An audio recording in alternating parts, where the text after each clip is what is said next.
Hello and welcome to my summer TBR video.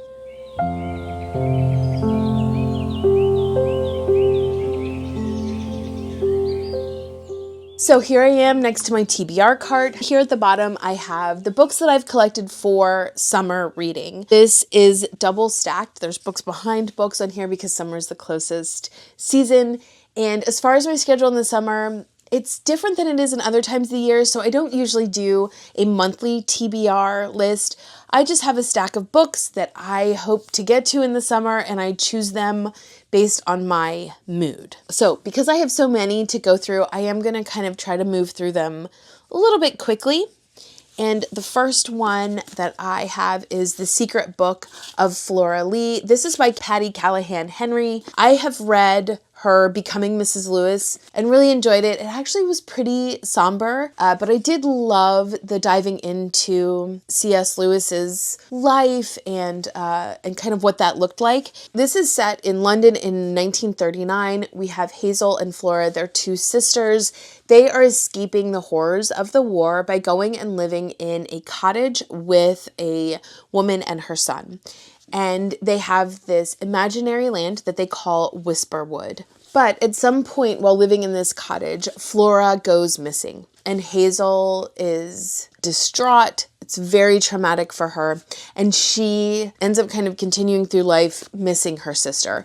20 years pass. Hazel's working in a bookstore and a book comes across that has the title of Whisperwood in it, and she cannot believe that there's not a coincidence there. And she starts to wonder, is Flora actually still alive? No one else knew about this magical imaginary land except for her sister. I love that there is a magical land as part of this. And again, I do enjoy Callahan Henry's writing, so I'm excited about this. I've actually found a couple of these in little free libraries, and this is the one that's in the best condition, but it's really struggling.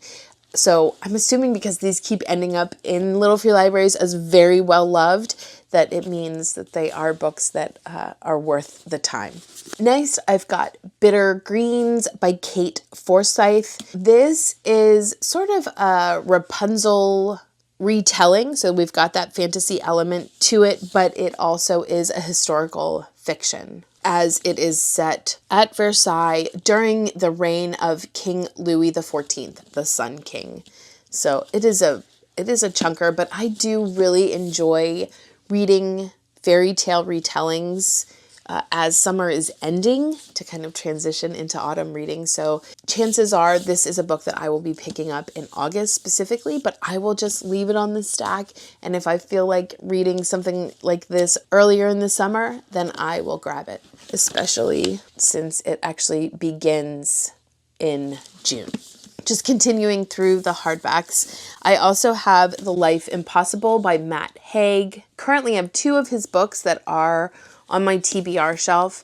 I started The Midnight Library and DNF'd it really quickly, but I do have hope. The reason why I chose this as having this on my summer reading possibilities list is because it is actually set on an island, I think in Ibiza in the Mediterranean. So I just think that setting is perfect for summer because I would imagine that there would be descriptions of the heat and the environment and the plants and everything summer. So that's why I have this on my TBR list. The same can be said for The Girl Who Chased the Moon by Addison. The cover just looks like it is really in the height of summer. And in this we follow Emily Benedict. Emily is returning to her family hometown in North Carolina. It's where her mother grew up. She arrives on her grandfather's front porch. Apparently her mother is no longer in the picture and she's going to live with her grandfather. As she arrives, he asks her to let him know what the wallpaper is in her room. So right away we know with the Addison authorship of this that we are going to have magical realism in this, with changing wallpaper at least. We also have in a Victorian house that's right down the street from where Emily is moving into, we have Julia. She is a baker and she's able to infuse what people need in her pastries. So I'm hoping that the two of these form a friendship. I think there is probably going to be romance, as is with a lot of Addison books, but also going to be some hard-hitting topics as well. Love Mercedes Lackey. This is Mercedes Lackey and Larry Dixon. Larry, I think, is the illustrator. Larry Dixon is Mercedes Lackey's husband, maybe second husband. She is a quintessential fantasy writer. I've loved what I've read of hers, and this cover is what got me. This actually is the first in a 3-book trilogy. Most of her books are set in Valdemar, and so this one is as well. And we have a young boy named Darian who becomes an orphan, and I think he is probably going to be trying to figure out what happens to his parents. He's also going to have his magic that is slowly coming out because he is training under a wizard. I don't know much more than that, but I do love the fact that there is artwork in this, and it's pretty slim. And so this would be the start to reading another trilogy of Mercedes Lackey. I think this is also kind of fantasy. So this is the lost story of Meg Shaffer. The premise sort of reminds me of Jumanji, in that we've got 2 best friends, Jeremy and Rafe. They ended up going missing in a West Virginia state forest. They were gone for 6 months, and then they both mysteriously returned, and they had no explanation for where they had been in the last 6 months. Well, now we're in the present day, and we have Emily Wendell, whose sister has also mysteriously vanished in the same woods. I think they all connect up with the idea of Emily is determined to find her sister. The reviews I've read on this is people either love it a lot or they don't like it. And the complaints are that it is too saccharine sweet. And for me, I love happy endings so much that I doubt could be too saccharine sweet. I think the cover just, again, really makes me feel like it gives summer vibes, and I am sure that this is going to be something that I pick up pretty quickly as summer arrives. Also got 2 Marcia Willets. This one is 7 Days in Summer. I think this has been on my TBR before, so again, this needs to be a priority. I think there is a vacation spot that families go to every year, and sometimes it is just a mother leaving her family and going on vacation, and then there's other families that come and stay. And so I think in true Marcia Willet style, she brings in marital struggles and relationship struggles, temptations, frustrations, but also the beauty of daily life in this time period that I believe is literally just 7 days in the summer in a vacation spot. And then in A Summer in the Country, we have a similar idea of people coming on vacation. So we've got Louise Perry as well as Bridget Foster. And Bridget has inherited Foxhole, and she's got 2 summer cottages that she rents on this property. And Louise Perry is someone who rents it. And I think both Bridget and Louise have pasts and history, and I think it is something that they have to face during this summer in the country. I just love the cover and can see this being a perfect choice for just throwing in a basket and going for a hike and pulling it out and just reading it out in the elements. I love Marcia Willet. A lot of her books say that they are perfect for fans of Rosamund Pilcher, and I would agree with that. Some more choices for the Cozy Reader Book Club are these 3 books. It's Shady Hollow by Juno Black. This is the first book in a series of 5. I'm hoping that everyone in the Cozy Reader Book Club has loved it as much as we have. It is just a wholesome little murder mystery with anthropomorphized animals. So we've got a town of animals. Each animal does kind of what you would stereotypically think, like the beaver does a paper mill. The fox is clever and always trying to figure things out and is a journalist. The bear is a police officer. It is just a cute little story, and so we are reading that for June for the Cozy Reader Book Club. For July, we're reading Auntie Mame. This is by Patrick Dennis. I'm going to read what it says in the flap because I don't think I can describe it any better than this. I have not yet read this, but I do love this old book. Remember the stories of the poor orphan boy raised through hardship by his maiden aunt into virtuous, industrious manhood? Well, forget them. Our hero is a wealthy sprout, left during a cocktail party on the golden chase lounge of his Auntie Mame, as riotous and rebellious an heiress as ever made the 30s blush, the 40s shout, and the 50s beg for mercy. The adventures of this pair in progressive school will shake your faith in education. Their plunge into the South may easily open up a new chapter to the Civil War. Their literary adventures may shatter your glasses. Nothing is sacred and little is spared, from Maine to Macy's, Princeton to Park Avenue, and all points south and west. So I have no idea what to expect after reading that. And then for August, we have Miss Reed, Fresh from the Country. This is an illustrated by J.S. Goodall. I love the illustrated Miss Reeds. A lot of her books are set in two main series.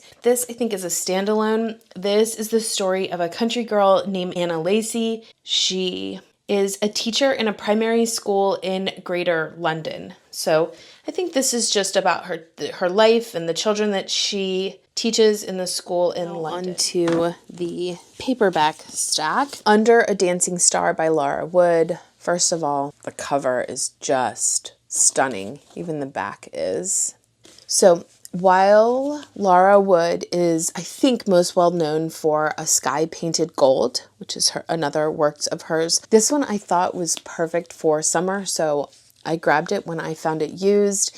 This is set in 1930s England, so before the war, and we have Bee, whose parents want to marry her off, and she really doesn't want that for herself, so she ends up going to Italy to stay with her bohemian uncle, as it's described, and has a summer romance with, I'm assuming, an Italian. Maybe it's another Englishman living in Italy. But I love the hot Italian summer setting and just think this would be a perfect romance and possibly historical fiction blend to pick up in the summer. I've had The Island of Sea Women by Lisa C. on my TBR list for a while now, with the thought that I would grab it out of the library, but I found it in a little free library at some point, which I thought was a great score. I don't know a lot about this, but I do believe that it dives into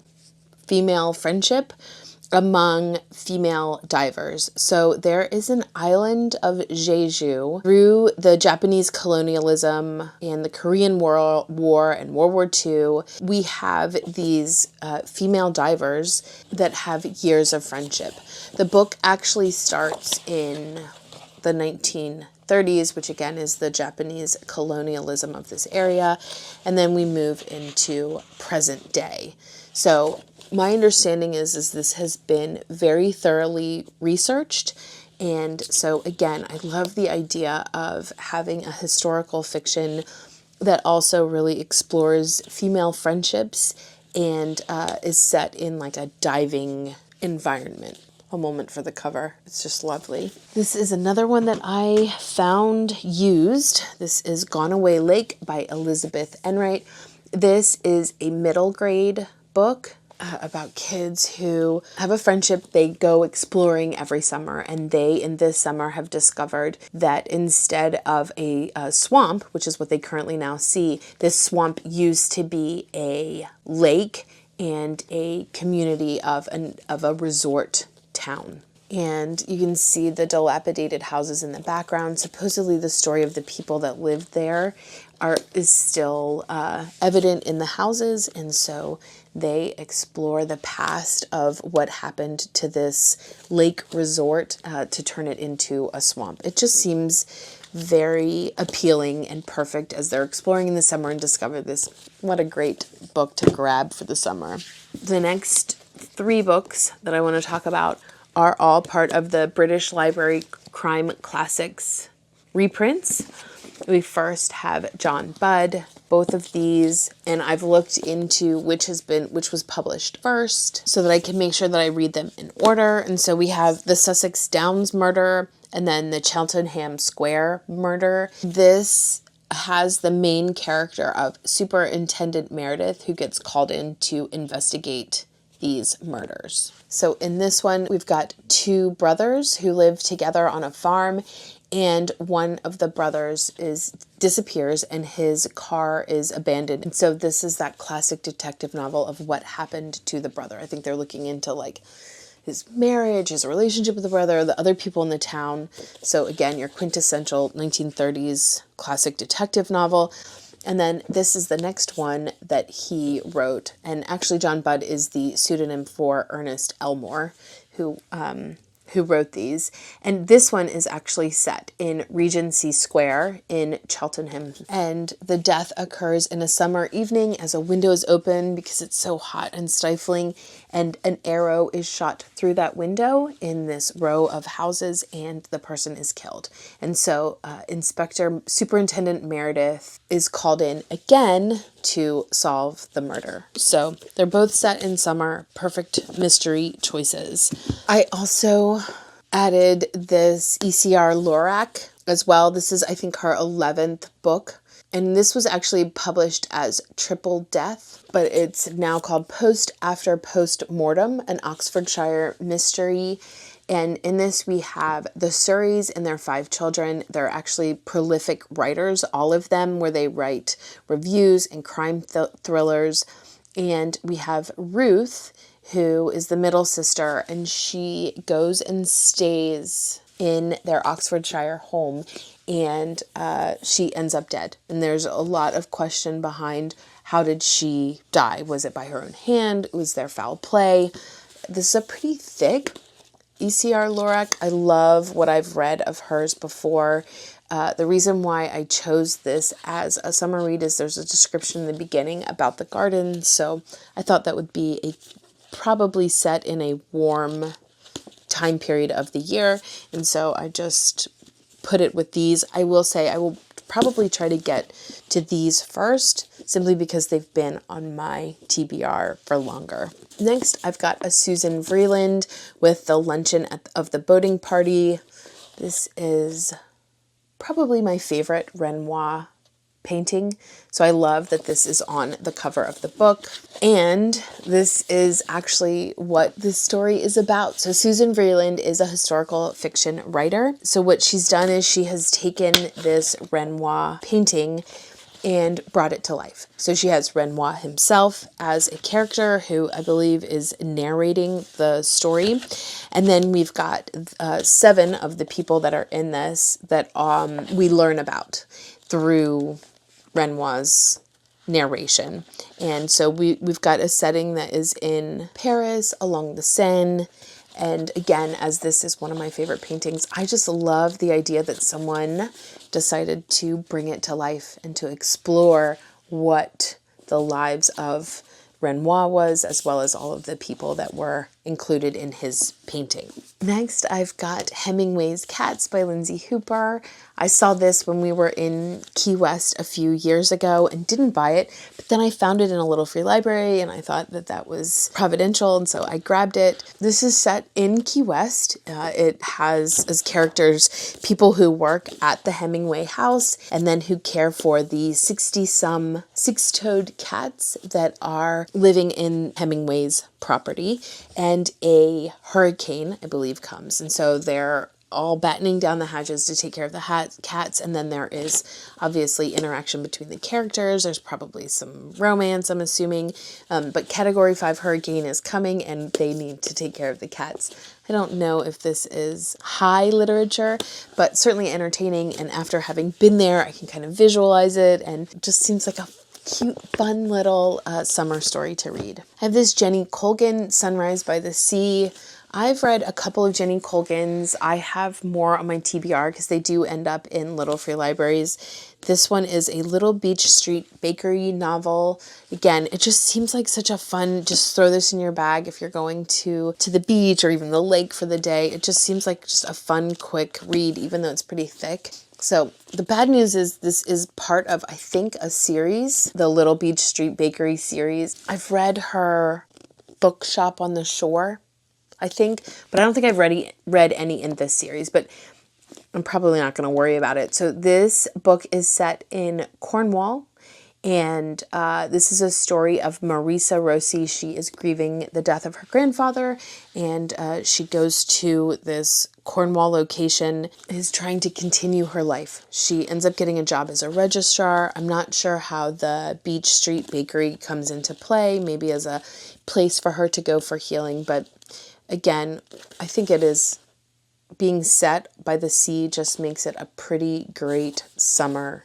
choice. I found this arc of Mustique Island by Sarah McCoy in a Little Free Library. This is set in 1972. We've got a beauty queen coming from Texas, moving to Mustique Island, which is in the Caribbean. There is starting to be a real estate boom in this area, and our main character, Willie Mae Michael, who's coming from Texas, decides that she's going to make herself seem like she is also part of the rich and wealthy lot. I think we've got Princess Margaret is part of this, because I think this is a place where Princess Margaret went in the 70s to go and play and to have some privacy. It's not a time period or location that I know that much about, but I think being set on an island in the 70s just seems like it talks about where Princess Margaret can skinny dip, party, and entertain lovers away from the public eye. Just seemed like kind of a fun book to try. I found The Suitors by Cecile David Whale in a Little Free Library in Columbia, South Carolina. So I've had this for a couple years. This I think is set in the Côte d'Azur. I just think the book itself inside is so lovely. It is a little bit chunky at over 400 pages. So this is also following the life of the rich and famous, the très rich, as it says on the back of this. We've got two sisters, Laurie and Marie, who their parents are threatening to sell their summer retreat. And so they devise a plan to invite wealthy suitors, hence the name Suitors, to come to this property. And I think the idea is they would find a match that would then be able to support this expensive property that their parents may have to get rid of. And they love their summer vacation spot so much that it seems like they're willing to do anything to be able to keep the property.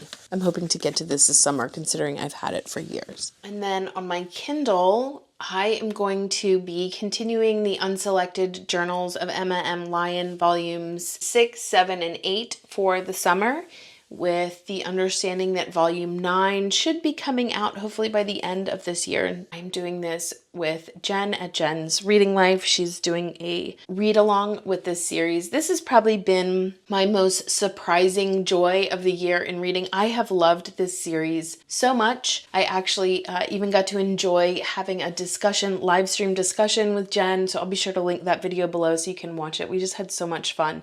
So I will be continuing that series. It is in Kindle Unlimited. I am planning on collecting the paper copies. I have a couple physical copies already, just kind of collecting them one at a time, but for these summer ones, I'll probably just keep them on my Kindle. And then in addition to reading Emma M. Lyon, I also am going to read a couple books that I got the e-arcs for. And the first one is The Second Chance Convenience Store by Ho-yeon King. This is, I think, just another attempt in my life to find more cozy books to read. I love the Hyunong Bookshop from last year. It was my favorite book of the year, and I just think this seems like it's in that same vein of healing fiction that we've been experiencing an uptick in, and I think this really does not have a lot of intensity. It's just a gentle story about a man who's made some bad decisions, and he's being given a second chance to work in this store, and it's just about healing, and I am excited to read that. And then I also got Hemlock and Silver. This is by T. Kingfisher. I loved A Sorceress Comes to Call. I've loved Nettle and Bone. Anything that I've picked up of hers, I've really enjoyed. I do want to read more, but I went ahead and requested the e-arc for Hemlock and Silver. Hemlock and Silver is a Snow White reimagining, and knowing T. Kingfisher, she just really, in many of these retellings, walks the line between a fairy tale retelling that I love, but there are some horror elements. And I'm not a big horror book lover, but I just love that balance that T. Kingfisher gives us as readers, where you're creeped out, but it just kind of still feels like it's in that same genre of, Brothers Grimm's fairy tales are disturbing. And so there's just this disturbing enough of an element that it just makes it very chilling and exciting.